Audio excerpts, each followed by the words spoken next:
As I read Section 2, Section 3 of this ordinance, it says, all city employees are prohibited from reading newspapers, magazines, or other reading materials that are unrelated to city business while on city property during scheduled work hours, correct? That is correct. Okay.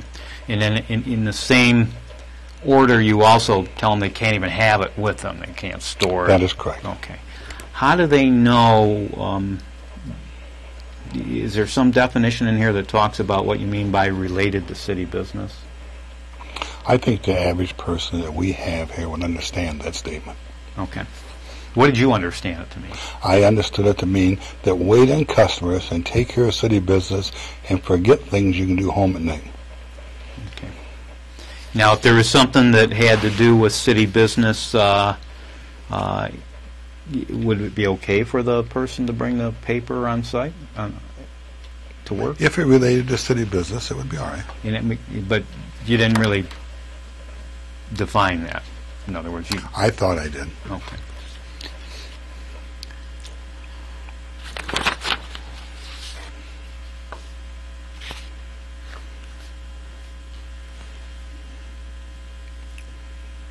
Kind of disrupts city business to be reading a newspaper when you're supposed to be working on city business, right? I think that anything except taking care of the residents of the city of Flint disrupts city business, whether it's personal phone calls or anything.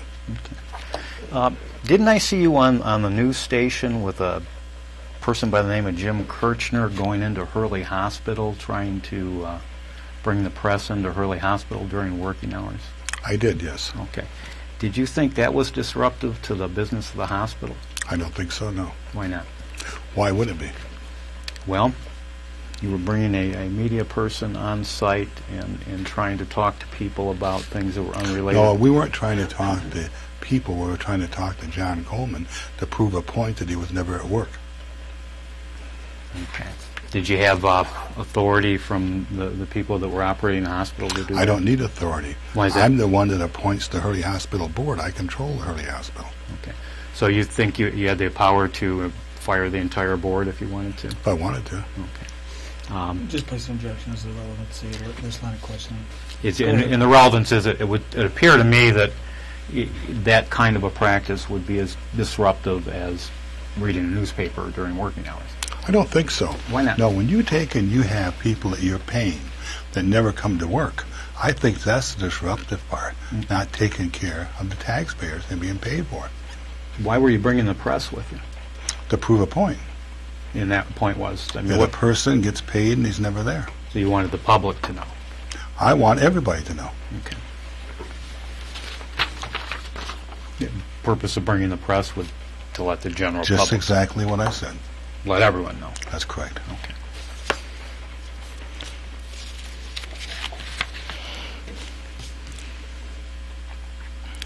So, based on your understanding of your authority as mayor of the city of Flint, you believe it would be appropriate for you to walk into Hurley Hospital in any setting and talk to anyone you wanted to?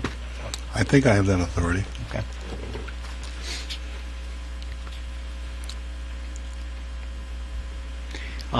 Now, the order that I handed you, we've marked as Exhibit 4, that was modified by you in September of 2004, is that right? I don't know that. Okay.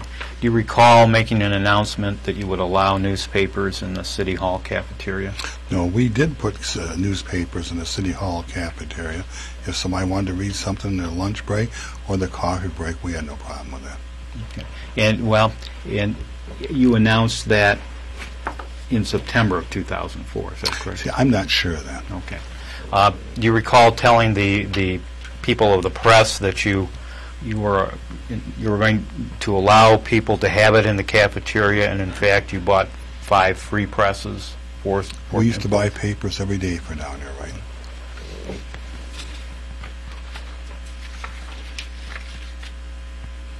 How long have you been mayor? Is it since November of 2003? That's correct. Okay. Now, you'd never been a mayor before, correct? That is correct. Did you have to go somewhere to be trained in what to do as a mayor of a city? Not to my knowledge.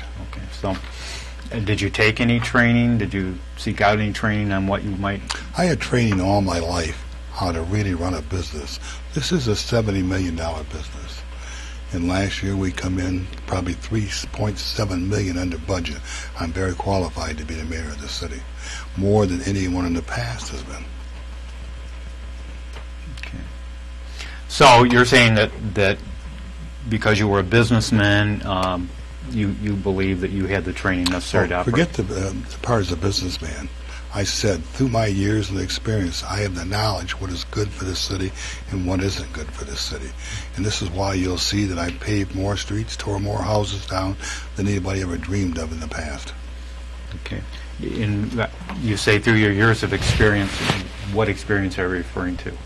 Well, as far as pouring concrete, building houses, building commercial buildings, running businesses, numerous things. Okay.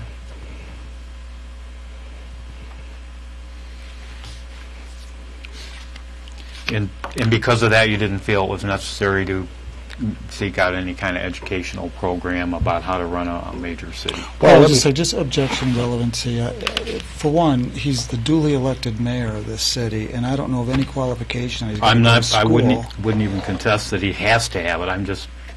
Not only do they exist? Can you? Is there a mayor school that you can go to? No, there's judges' schools. I know that, but I don't know if there's any. I don't know. School That's why that I'm you asking. okay, well, You just know, relevancy. And I just want you to understand.